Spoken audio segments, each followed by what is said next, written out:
Hi, welcome to our channel seeker on wheel chair. आज मैं आपको जिस पन्ने से मिलवाने जा रही हूँ उसकी कहानी एक आयरन लेडी की कहानी जैसी है। तो आइए सुनते हैं आयरन लेडी की कहानी उन्हीं की जुबानी। हाय नेहा जी। हेलो अचला, कैसे हैं आप? मैं ठीक हूँ, आप बताइए। एकदम बढ़िया। तो आज आप हमारे व्यूअर्स को बताएंगे अपने बारे में प्लीज़। मेरा नाम नेहा भारद्वाज है। मैं कस्टमर सर्विस एसोसिएट के तौर पर एक मल्टीनेशनल कंपनी में काम कर रही हूँ और मेरी मल्टीनेशनल कंपनी गुड़गांव में स्थित है। 2010 में मेरा एक्सीडेंट हुआ। उससे पहले I was working as a teacher. अच्छा। तो डिफरेंट स्कूल्स में मैंने as a primary teacher, nursery teacher मैंने काम किया। उसके बाद में जस्ट बिकॉज कि एक्सीडेंट हो गया, एक्सेसिबिलिटी का इशू आ गया, तो फिर मैंने I switched to other career options. तो 2010 के बाद इमीडिएटली तो मैं कॉर्पोरेट में ज्वाइन नहीं किया था। For certain period of time मैंने एज अ सोशल वर्कर काम किया, एज अ ट्यूशन टीचर काम किया। पर 2020 में तब वर्क फ्रॉम होम ट्रेंड आया इन कोरोना टाइम, या तो फिर मुझे ऑप्शन मिला वर्क फ्रॉम होम, तो मैंने फिर स्विच किया as a customer service associate काम करना। ओके। नेहा जी, आप अपनी डिसेबिलिटी को थोड़ा सा इलेबोरेट कीजिए प्लीज़। बिल्कुल, मैं बताना चाहूँगी क्या हुआ था कि 2010 में I fell from a height due to which मतलब स्पाइनल कॉर्ड इंजरी आई मुझे, और डॉक्टर्स ने पैराप्लेजिक डिक्लेयर किया। पैराप्लेजिक होने की वजह से मेरे लोअर लिम्ब में जैसा कि होता है तो उसमें से पावर, सेंसेशंस वो सब चले गए। और फ्रॉम देन तब से मैं व्हील चेयर का यूज़ कर रही हूँ।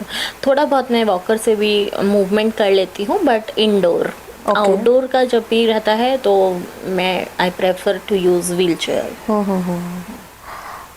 जैसा कि इंडियन सोसाइटी में फादर या हस्बैंड या ब्रदर किसी ना किसी मेल फैक्टर पर डिपेंड रहा जाता है, यूजुअली ऐसा है फीमेल्स के लिए। तो आपने ऑल अलोन, एकदम अकेला, इंडिपेंडेंटली रहने का डिसीजन क्यों लिया और कैसे मैनेज हो रही हैं सारी चीज़ें? मैनेज का तो एक्चुअला मैं बताऊं तो अब तो टेक्नोलॉजी इतनी एडवांस हो गई है, फिर हमारे पास और भी बहुत सारे ऑप्शंस हो गए हैं, ऑनलाइन चीज़ें आ गई हैं, तो हो जाता है। थोड़ा स्टार्टिंग में थोड़ा दिक्कत आई थी, पर मैंने बताया ना कि सबसे पहली बात है कि एक सोर्स ऑफ अर्निंग होना आपके पास में। फिर जब अर्निंग हो जाए तो फिर उस अर्निंग को आपने स्पेंड कैसे करना, उस चीज़ को प्लान करना, फिर वो सब भी चीज़ें हो जाती हैं। फिर मतलब अब मैं ये तो नहीं कहूँगी कि पूरा मैं कम्प्लीटली सब कुछ अपने आप करती हूँ।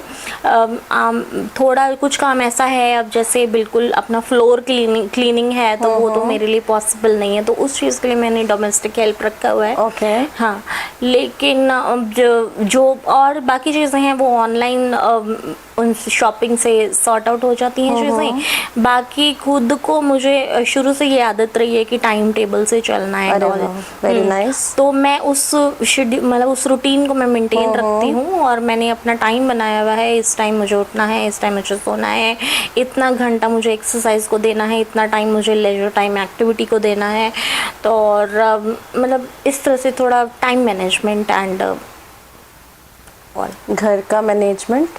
घर का मैनेजमेंट मैंने बताया ना कि तब से ये टेक्नोलॉजी इतने अपार्ट फ्रॉम टेक्नोलॉजी लाइक घर के काम, उसको तो थोड़ा सा उसमें तो मैं क्या करती हूँ कि जैसे मैंने बताया कि मतलब व्हील चेयर का यूज़ और ये जो असिस्टिव डिवाइसेस हैं, हाँ, तो वॉकर का यूज़, तो बहुत सारे काम ऐसे हैं जो मैं वॉकर के यूज़ से, अब जैसे अपना टेकिंग बाथ है और मतलब जो routine activities, daily routine activities हैं वो तो मैं वॉकर के हेल्प से कर लेती हूँ।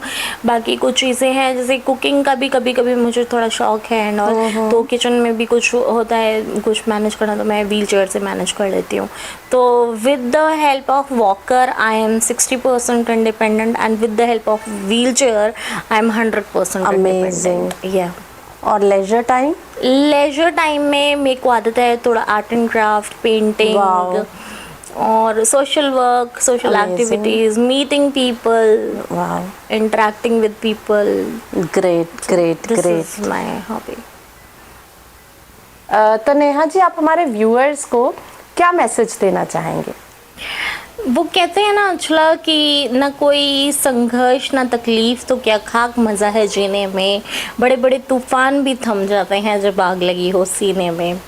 तो मैं मेरे व्यूअर्स को यही कहना चाहूँगी कि अपने अंदर उस जज्बे को जगा कर रखिए। ठीक है, एक फेज़ है स्ट्रगल का, वो कट जाएगा, लेकिन आप एक कुछ ठान लीजिए, अपने एक एम बनाइए, एक टारगेट बनाइए। और कहते हैं ना कि 100 मील का सफ़र पहले कदम से शुरू होता है, तो मैं कहूँगी कि पहला कदम बढ़ाइए और रास्ते अपने आप बनते चले जाएंगे। बहुत खूब बोला नेहा जी आपने, thank you so much. Most welcome Anshula. तो जल्द मिलते हैं दोस्तों अपने अगले पन्ने के साथ। अगर आपको ये पन्ना पसंद आया तो लाइक और शेयर ज़रूर कीजिए। हमसे जुड़े रहने के लिए चैनल को सब्सक्राइब कीजिएगा और लेटेस्ट अपडेट्स के लिए बेल आइकन ज़रूर दबाएं। Thank you.